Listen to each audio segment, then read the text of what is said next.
All right, leader of opposition Babulal Marandi cited the case of student Rahul Kranti while backing the Jharkhand students' protest. Marandi said that Rahul Kranti secured good marks and later won relief from the High Court, but alleged that the JSSC did not offer him an appointment. He claimed the government and JSSC have now challenged the order before a division bench. Marandi said that if the government had acted sensitively, Rahul would have been interviewed and appointed after the High Court's ruling. He also said students from a poor family or poor families rather are being forced to choose between pursuing their careers and fighting legal battles for their rights. And the protesting students in Jharkhand have finalized their delegation for talks with the state government. The students at Jaipal Singh Munda Stadium have released a final list of 10 representatives who will present the movement's demands during the dialogue.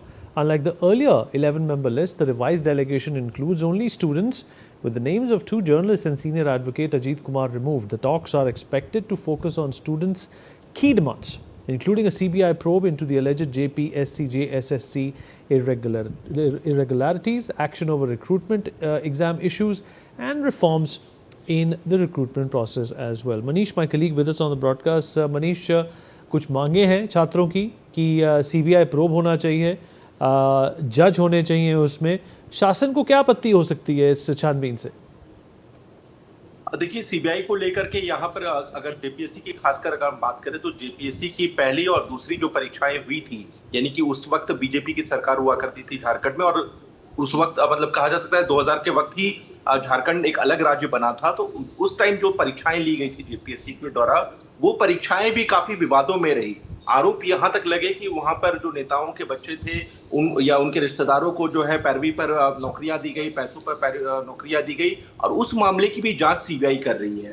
तो ऐसे में ये तकरीबन 26 साल हो गए हैं और अभी तक मतलब कि 26 साल में जेपीएससी का विवाद से रिश्ता जो है एकदम आप समझ लीजिए कि एकदम बहुत क्लोज रिश्ता हो गया है. जेपीएससी का जब भी जिक्र होगा हमेशा विवाद का ही जिक्र होगा, चाहे सत्ता में आज झारखंड मुक्ति मोर्चा कांग्रेस रहे या फिर बीजेपी और उनकी सहयोगी पार्टी रहे. सरकार किसी की भी रहे, भुगतना छात्रों को ही पड़ता है और जेपीएससी हमेशा विवादों में रही है. यही वजह है कि आज जब विधानसभा के भीतर भी सीबीआई जांच की बात बाबूलाल मरांडी ने की, तो सत्ता पक्ष से इसी जेपीएससी फर्स्ट और सेकंड का जिक्र करते हुए कहा गया कि आखिर सीबीआई 26 साल से तो जांच कर रही है, उसका क्या हुआ, कहां है वो दोषी और उनके उस पर क्या एक्शन लिया गया. तो आप समझ सकते हैं कि सीबीआई को लेकर के कुछ अच्छे अनुभव यहां पर जेपीएससी के मामले में झारखंड के छात्रों का नहीं रहा है.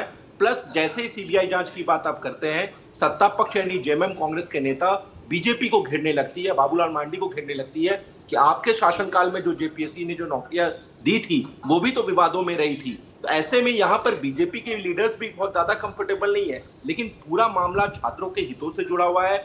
अगर जिस तरह से जो खबर निकल के आई है, जो सोर्सेस हमारे बता रहे हैं कि नौकरियों के नाम पर बड़े पैमाने पर पैसे का लेन देन हुआ है, ओएमआर शीट्स में हेरफेर की गई है, सीआईडी के इंक्वायरी में तमाम बातें निकल करके छन करके आ रही है. 19 लोगों को गिरफ्तार किया गया है. यहां तक कि जेपीएससी के हेडक्वार्टर पर रेड कर दी सीआईडी ने. जो जेपीएससी के अध्यक्ष थे जिन्होंने इस्तीफा दिया रेड के बाद, उनको बकायदा 4-4 बार सीआईडी के समक्ष पेश होना पड़ रहा है. उनके जो टाइपिस्ट थे, यानी कि जो उनके चीफ सेक्रेटरी रहने के दरमियान जो उनके घर पे काम करते थे टाइपिस्ट, जो बाद में जेपीएससी में भी ज्वाइन कर लिए, उसको भी बकायदा सीआईडी ने डिटेन कर लिया है. तो आप समझ सकते हैं कि शक की सुई जो है नीचे से लेकर के ऊपर तक है. अभय तिवारी का भी नाम. Manish, stay with us. In fact, more breaking news coming in. Tensions have escalated during the Jharkhand